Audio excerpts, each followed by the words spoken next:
Nakakapagod na po, Lolo. Parang hindi ko na po kaya. Bawat araw na dumarating, iba-ibang solusyon para malagpasan ng mga problema at sakit na kinaharap ko.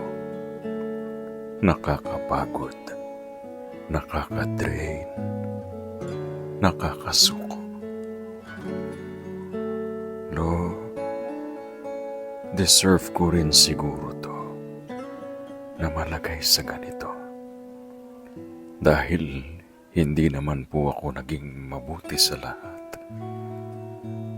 Gusto ko nang magpahinga pero siguro lumalaban na lang ako kasi may mga anak pa akong umaasa sa akin. Sana panaginip na lang ito. Gusto ko na lang pong magising.